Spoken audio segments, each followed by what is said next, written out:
Não importa se o certeza. fulano de tal cobrou mais ou cobrou menos, se você identificar que não é o momento de falar, não fale. Por quê? Porque você foi no preço. Fala, pô, cobrei barato, o cliente quer tanta coisa. Porque não era o momento de falar preço. Mas aí é difícil, o começo é difícil. Você quer vender, você quer trabalhar. É muito difícil isso.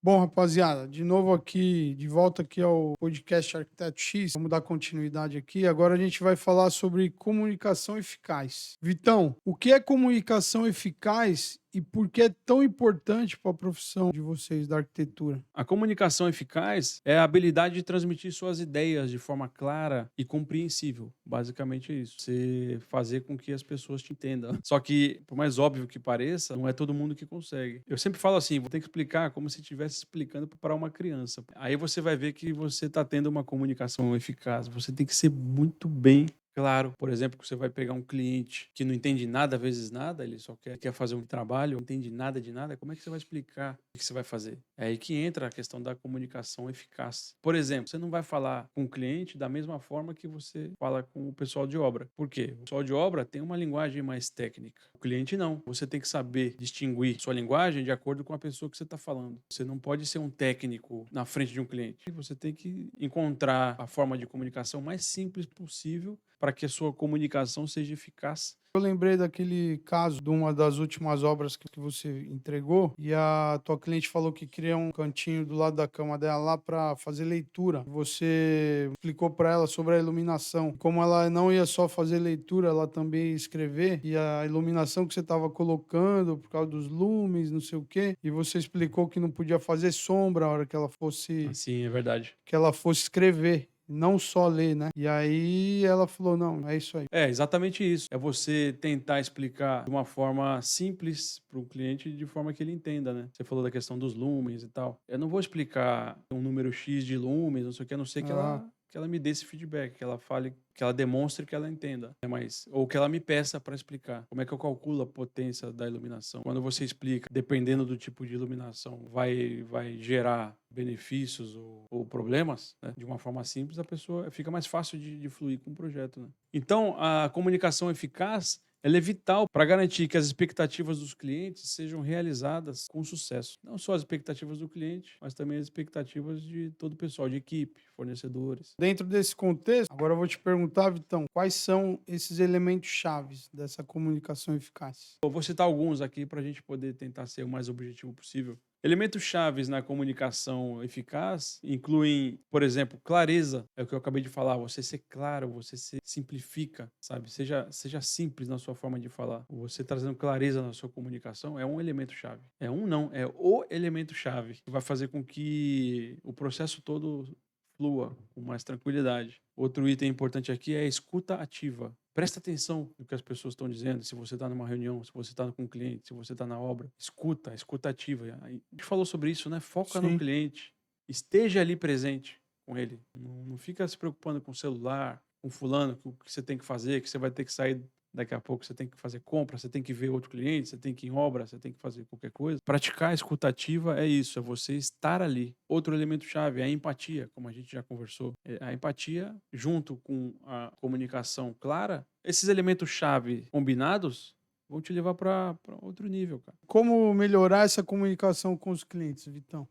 O segredo para você melhorar essa comunicação, eu não diria só com os clientes, mas com as pessoas no geral, né? É você estabelecer uma comunicação aberta e transparente. Esse é o segredo. Falar a verdade, ser transparente. É você expor que você às vezes precisa de ajuda, sabe? É você ser honesto com as pessoas. Com certeza isso melhora muito a comunicação com os clientes, né? Outra coisa, a comunicação envolve também você ter o senso de urgência. O que que é senso de urgência? É você estar ali para os clientes, não deixar esperando, sabe? Às vezes o cliente te chama no WhatsApp ou qualquer coisa, você, depois eu respondo. Tá ali prontamente para eles, para atendê-los, para resolver qualquer Uhum. tipo de situação. Às vezes o cliente te chama no WhatsApp ou qualquer coisa, você, depois eu respondo. O que eu gosto de fazer, por exemplo, quando eu não tô podendo responder, eu falo, não tô podendo responder agora, mas me dá meia horinha, me dá uma hora. Posso te chamar 2 horas da tarde, quando você é de manhã?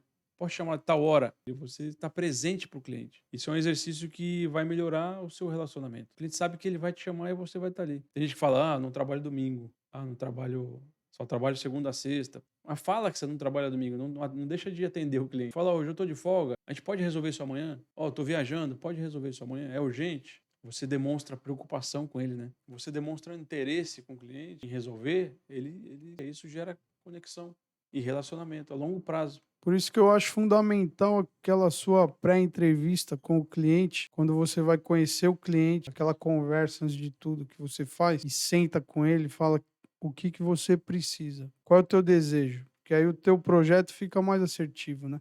A chave está na visita inicial, você gerar, porque depois que ele fecha, a gente tem as reuniões mais técnicas, que é de projeto, não sei o quê. Tem o briefing, que a gente faz todo o levantamento das necessidades. Então, Só que no começo é a emoção mesmo. Tipo assim, você tem que gerar essa emoção. O que que é gerar emoção nele? Ele se sentir acolhido, né? Ele falar, caraca, o cara ele não entende o veio que aqui tomar meu dinheiro, né? Não tá preocupado só com o meu dinheiro. Exatamente. É isso aí. E aí eu vou te perguntar outra coisa aqui dentro desse contexto, que a gente já até respondeu um pouco, mas eu quero que você seja mais específico. Qual que é o papel da comunicação eficaz na negociação em si? Para você ter uma comunicação eficaz na negociação, ela ajuda você a transmitir suas propostas de forma convincente e a compreender melhor as necessidades e preocupações do cliente. E isso facilita demais o fechamento do negócio, o fechamento do trabalho com o cliente. A fase da comunicação na negociação, ela é bem delicada. Ela exige muito controle emocional, porque é onde você entra em teste com o cliente, né? O cliente ele vai vir para cima e se você não estiver preparado, você vai, o que eu falei lá anteriormente, você às vezes cede demais, você acaba fechando acordos que não são favoráveis para você, só Sim, para ele.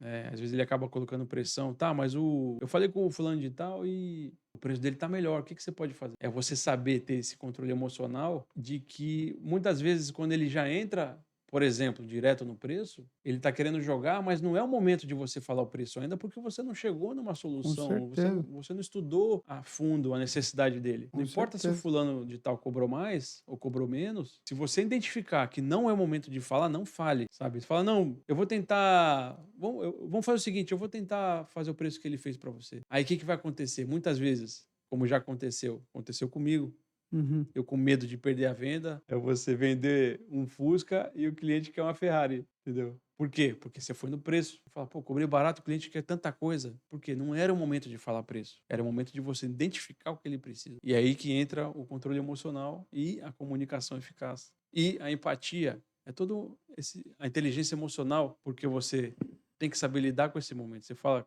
antes de eu te falar o preço, antes de eu te falar qualquer coisa, deixa eu entender um pouco melhor para eu saber se o preço, para eu saber se o valor do projeto que ele te cobrou está dentro das suas expectativas. Eu preciso entender primeiro. Se você tiver um pouquinho de paciência, a gente vai chegar no valor, mas deixa eu entender todo o contexto que você precisa para que eu possa realmente te ajudar.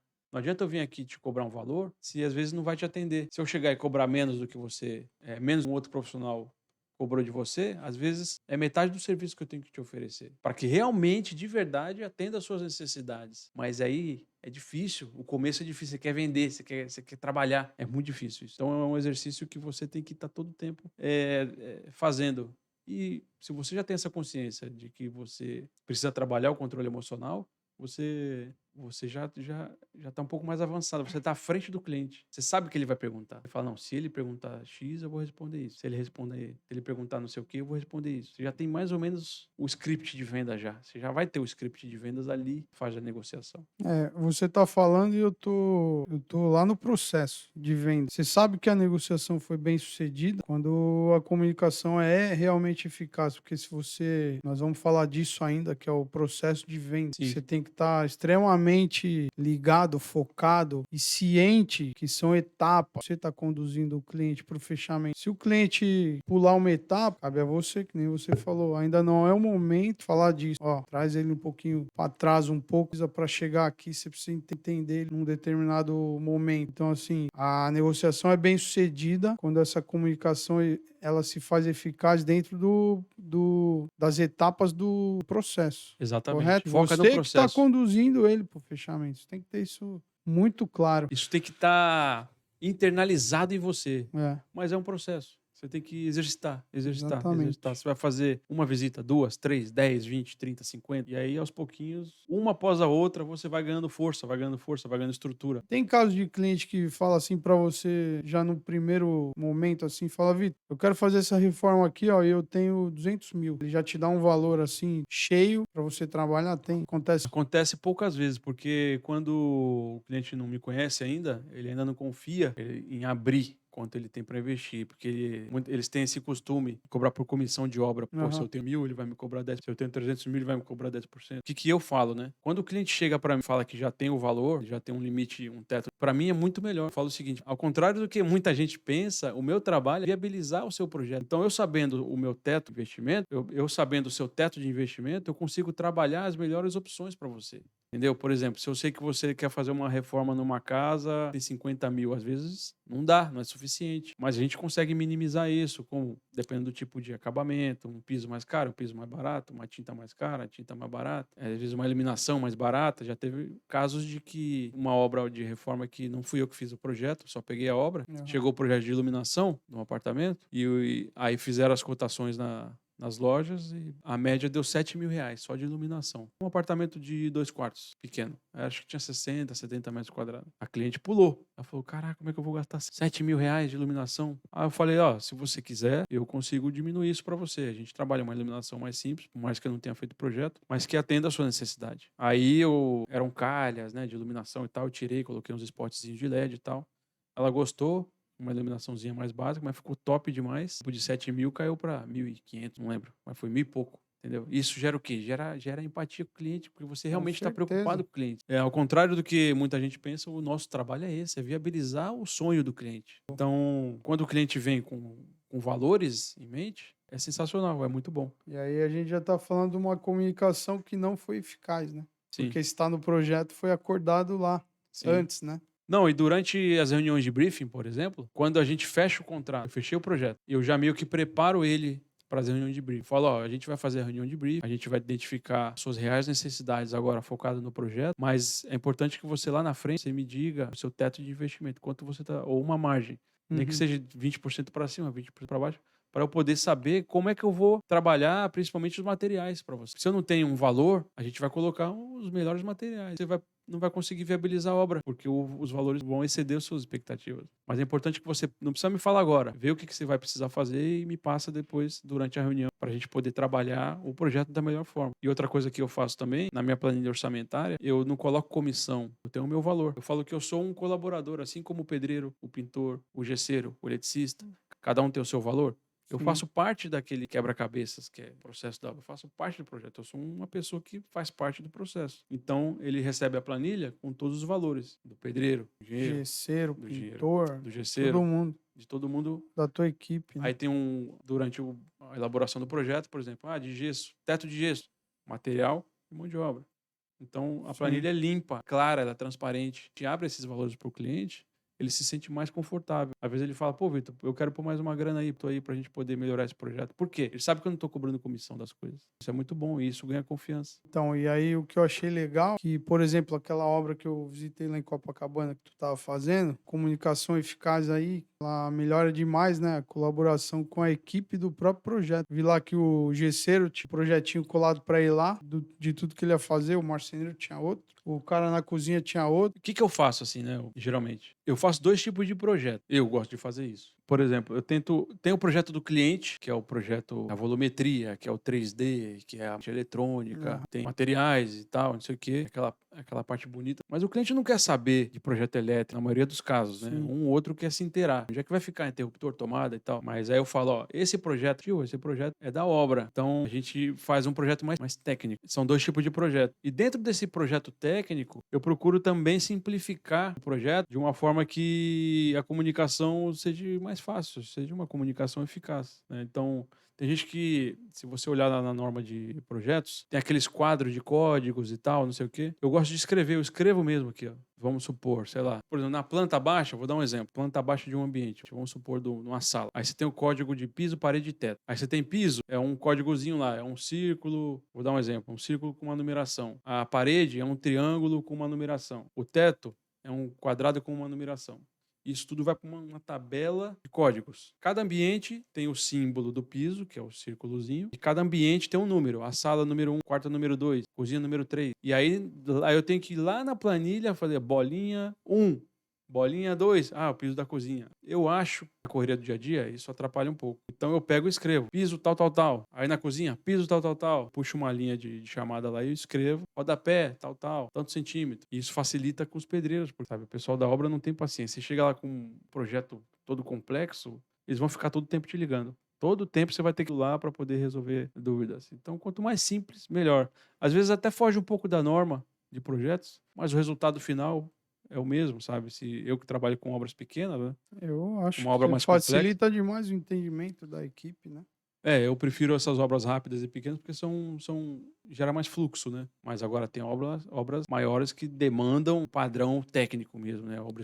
Projeto estrutural, já é outra coisa. A gente Não tá vem ao falando caso. de comunicação eficaz. Acho que falamos bastante. Beleza, Vitão. Vamos falar agora sobre resolução de conflitos. Por que a resolução de conflitos é crucial na profissão do arquiteto? Na nossa área, né, da arquitetura,